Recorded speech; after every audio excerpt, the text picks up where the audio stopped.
Hi, and welcome to Marriage Matters. I'm Dr. Mark. And I'm Liz. We're your marriage and communication coaches, here to inspire, instill hope, and empower you to weather the challenges of married life. Today, we have the pleasure of having our wonderful guests here, Adrian and Kathy Garcia, who are dear friends of Mark's. You know, Adrian and I have known each other since back in 1983 when we went to college together, and he's had an amazing career in the U.S. Navy. He and his wife, Kathy, join us today because they're facing, in their past, and have weathered it incredibly, the tumult of many people who are in our audience, that of needing to have separation because of deployment for the military, because of jobs.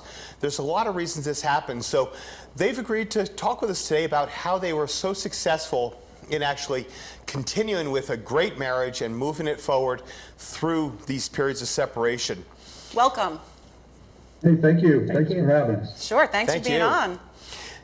As a military couple, you said that you've been married now for 27 years and you've had multiple periods of separation and deployment.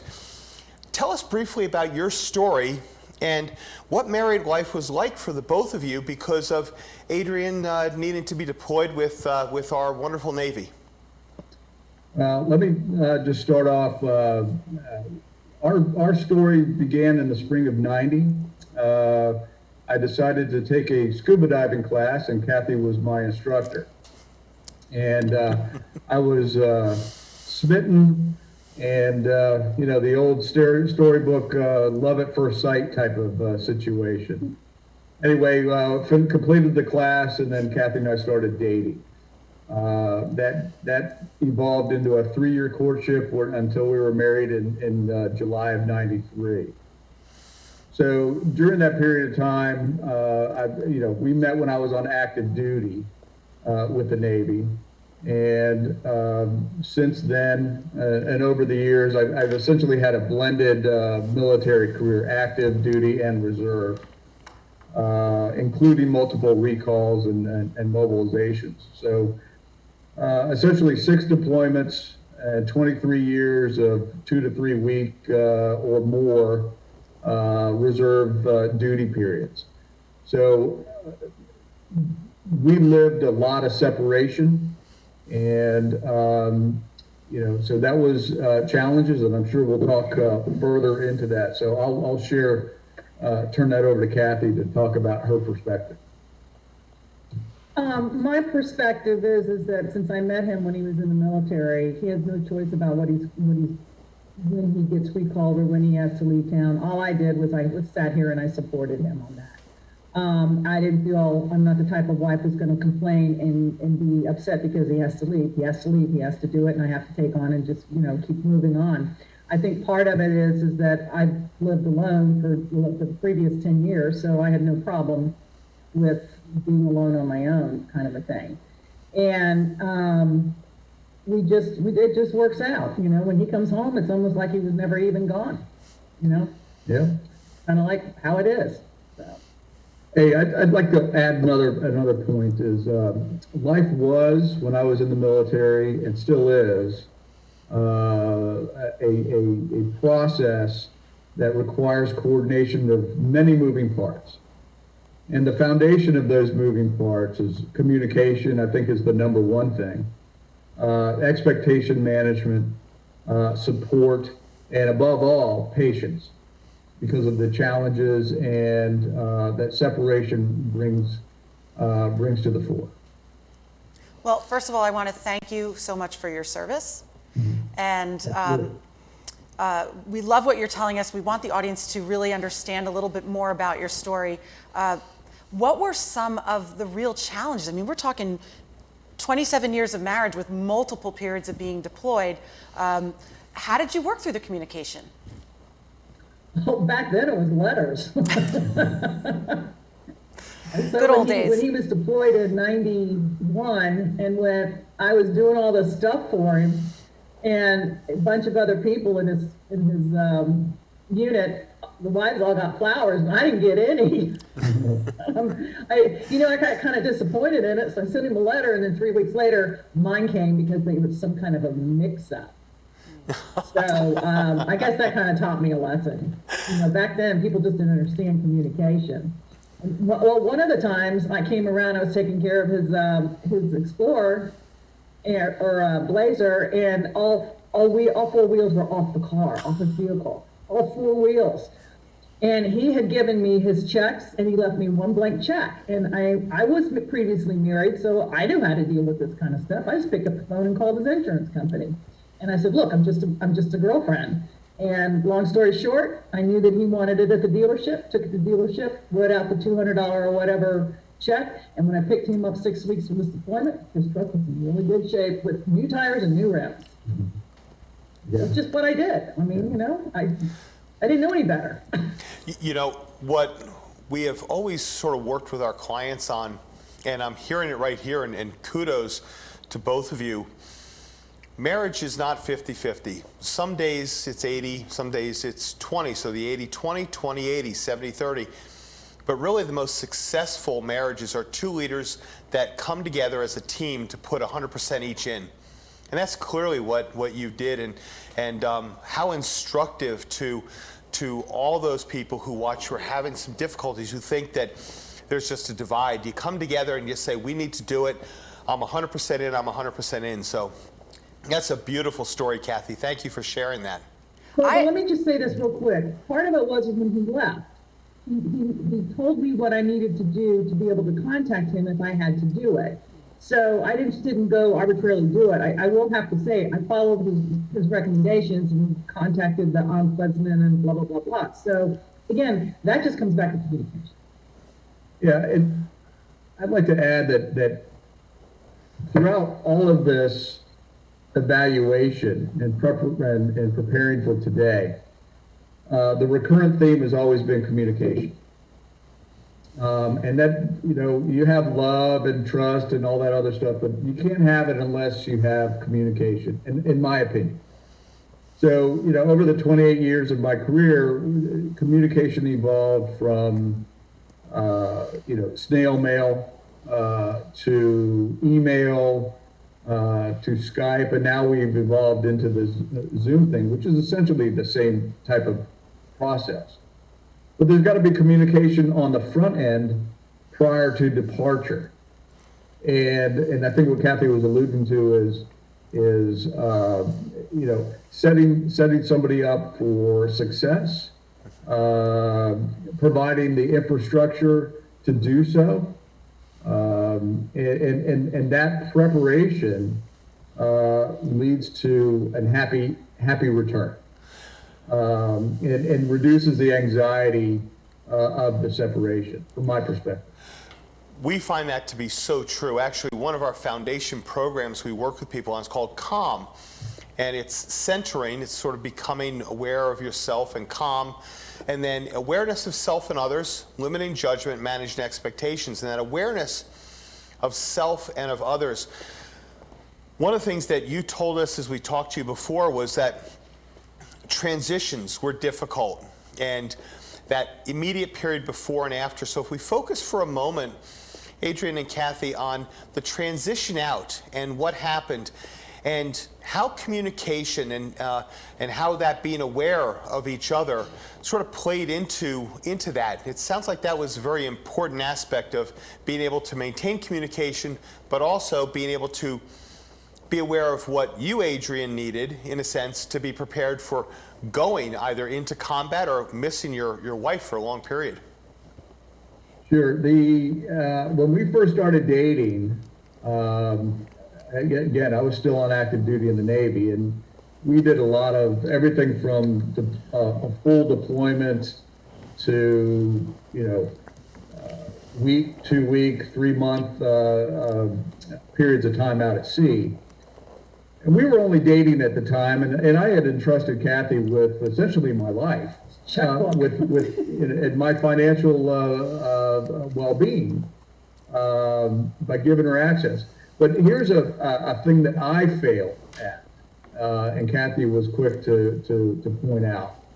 For some reason in my little head here, I would distance myself to the point of almost causing an argument, but I would withdraw. And we learned early on, that's not the way to do this. Again, as I indicated prior, communication starts prior to the departure. And lack of communication will doom you to failure. So I came home, she was angry for that 2-week period or whatever it was. 6 weeks. 6 weeks. Excuse me. Whatever period of time it was. But my transition back was listening and getting an earful. And at that point, that allowed me to essentially do a reset and learn about that communication is important and it starts prior to the departure. So that was the lesson. The evolution of technology and our ability to communicate while separated speaks for itself. You know, everything from access to a telephone, email, visual communications does wonders. Because when you're talking to somebody, you can actually see them, their body language. You can feel their voice inflection even more because of the body language, and you can get a better feel for what we've got. The transition home is another thing. We obviously would have the return to intimacy, but I had a transition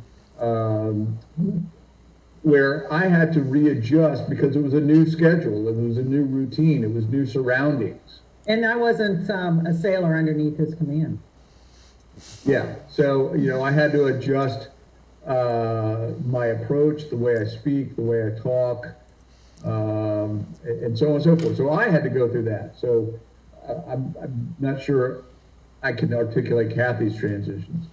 I just put him in his place at times. So Just say, hey, I don't work for you. What do you know, let's work on this, kind of a thing. It didn't take long, and I just, I just don't let things get to me like that most of the time. well, this is so important what you're saying, because for anybody who's watching who happens to be a military family, communication is everything. Communication is everything in everything that we do. Kathy, you happen to be somebody who does let a lot of things roll off her back, but there had to be some emotion in there when he first returned. I mean, you can't wait to see Adrian, and yet you have somebody who's coming as not quite your husband, but more of a captain. How did that impact you emotionally? I usually just kind of gave him a few days to kind of center in to where he was at. I remember the first time when he came home from the first Gulf War, it was kind of surreal for him. So I remember that. So when he comes home, I just kind of lay off. And as being in a leadership position, I've realized that all of a sudden now he doesn't want to make any decisions. And now I'm ready for him to make decisions because I've been making decisions.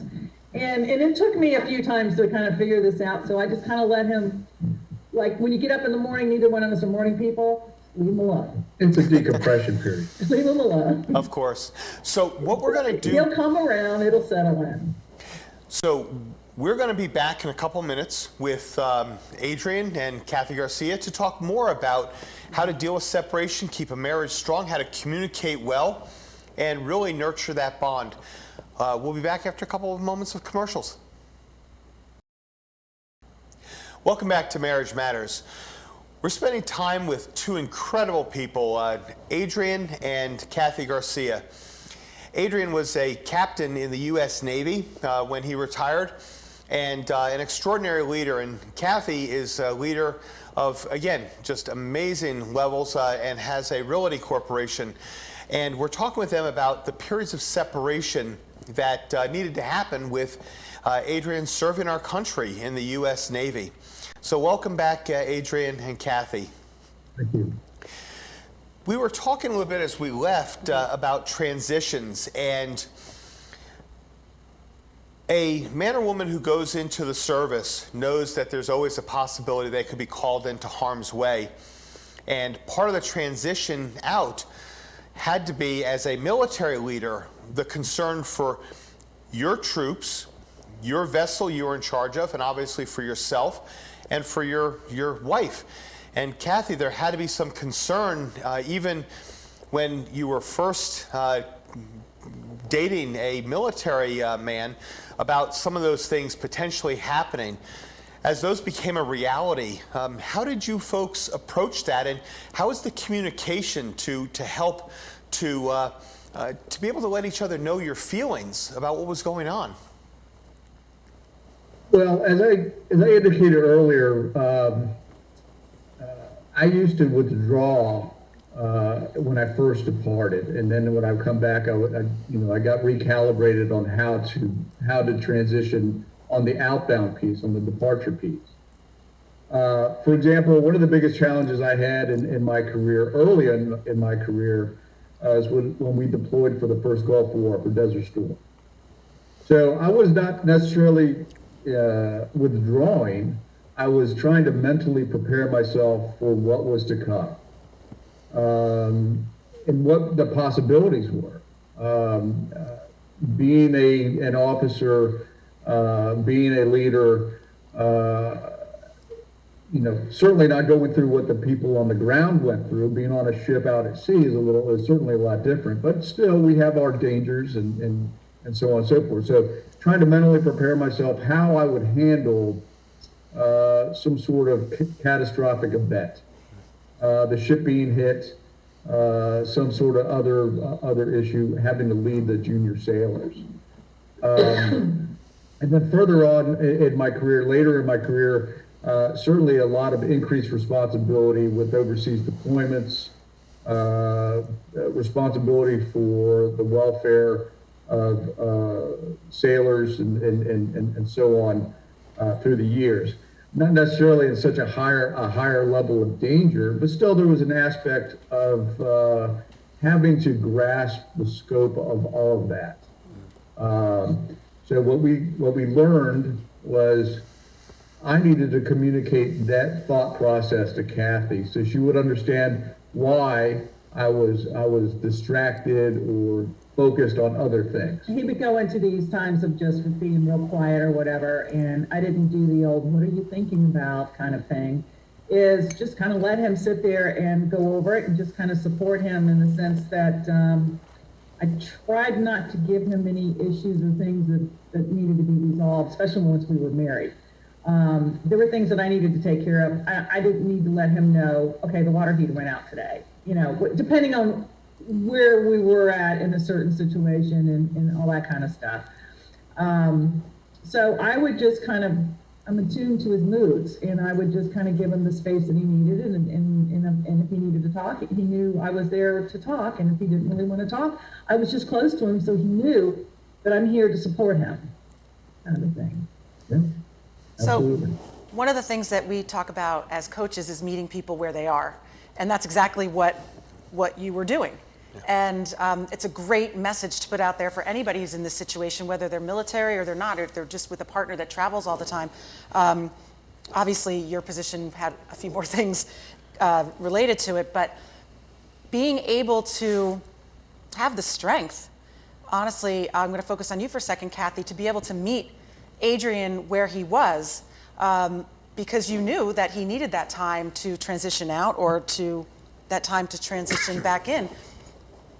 But of course you're married, and there are emotions around marriage and intimacy even. So when Adrian would come back and you knew that you had to wait and you had to have that time period, you had to give him his space, how did you eventually get to a point where you were reacquainted? I would tell him it's Kathy time.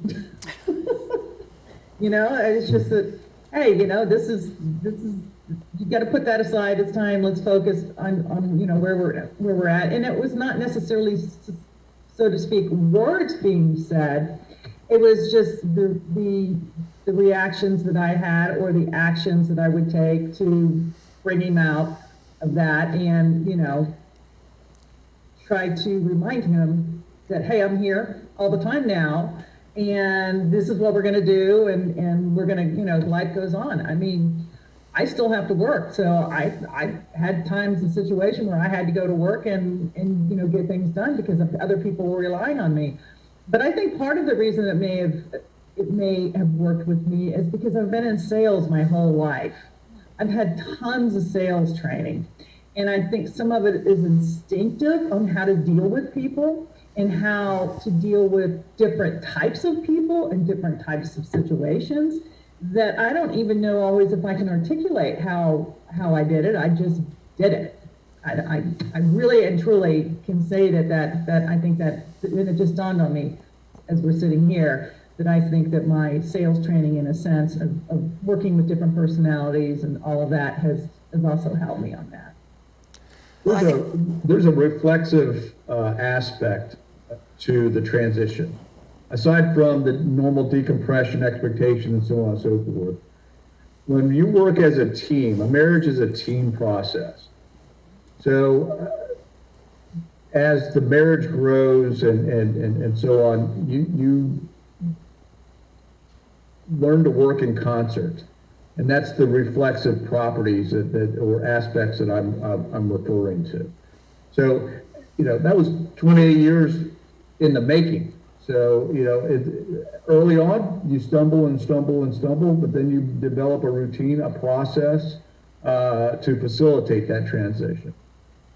Well, I think this is going to be so inspiring for people who are listening, because I have so many thoughts that are running through my brain right now about you guys are so articulate and you were so successful in what you did as far as being able to keep your marriage going, in a sense, even when you weren't together. And Kathy, maybe that you're correct that sales training might have been a really big part of you understand, because what do you learn in sales? You learn about communication, you learn about body language, you learn how to connect with people. So that probably did play a role.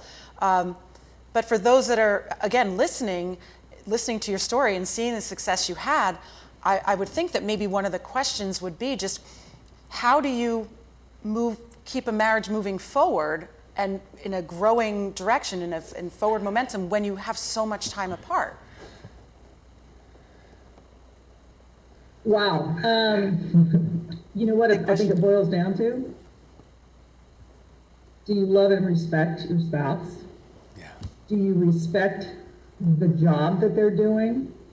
You may not like it, but when I married him, he was in the military. This is who he was.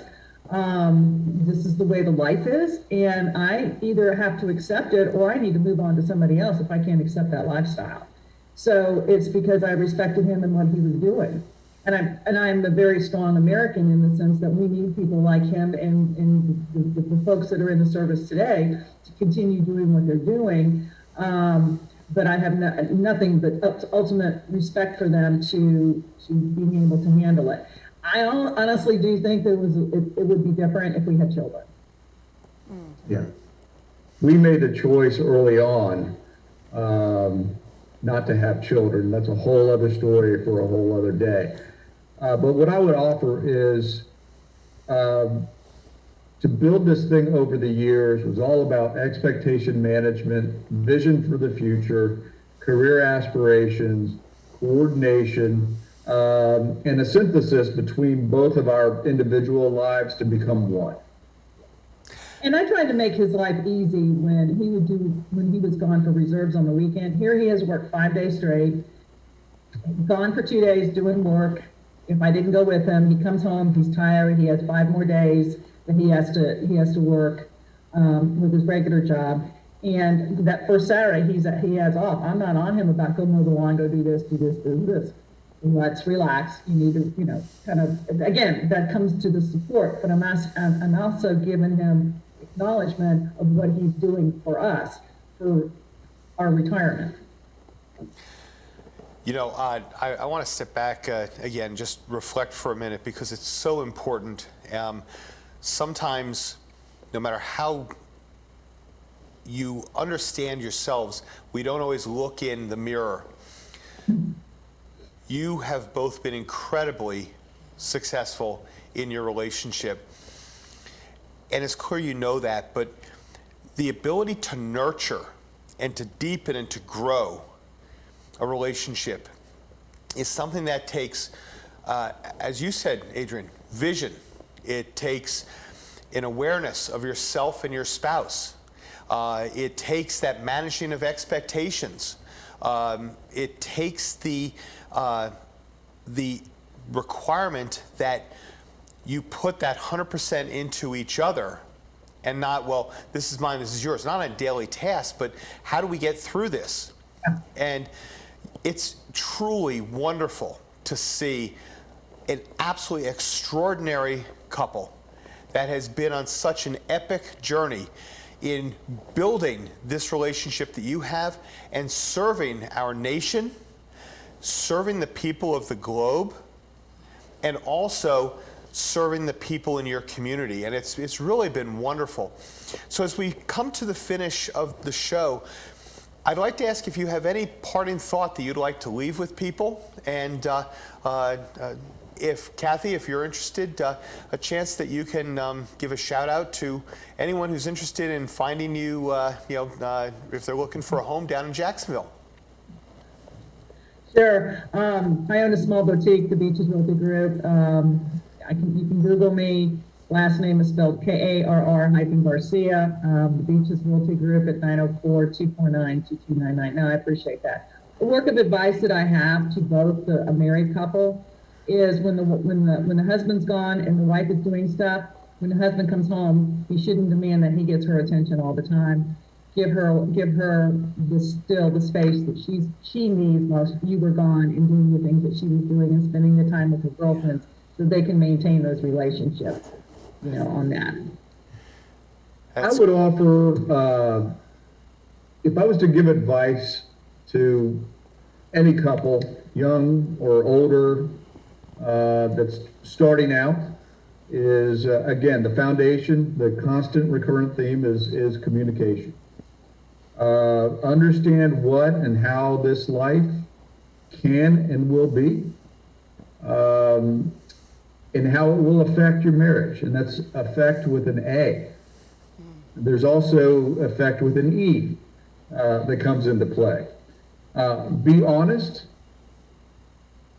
You could be the greatest couple in the world, but if this isn't the life that you're looking for, or you don't think it's going to work, or, don't do it just to do it. The ramifications, the results are even worse. Trust and ultimately respect. That is incredible wisdom, and thank you for offering that. Adrian and Kathy, thank you for being with us today. Thank you again for your service, Adrian. Kathy, for your support of Adrian and all of our service members. And for those in our audience, we love to hear from you. We welcome your questions, your insight, or things that you'd like to see on our show. Please contact us at marriagemattershosts@gmail.com. You can find us on our website at twinlightscoaching.com. Have an absolutely extraordinary day.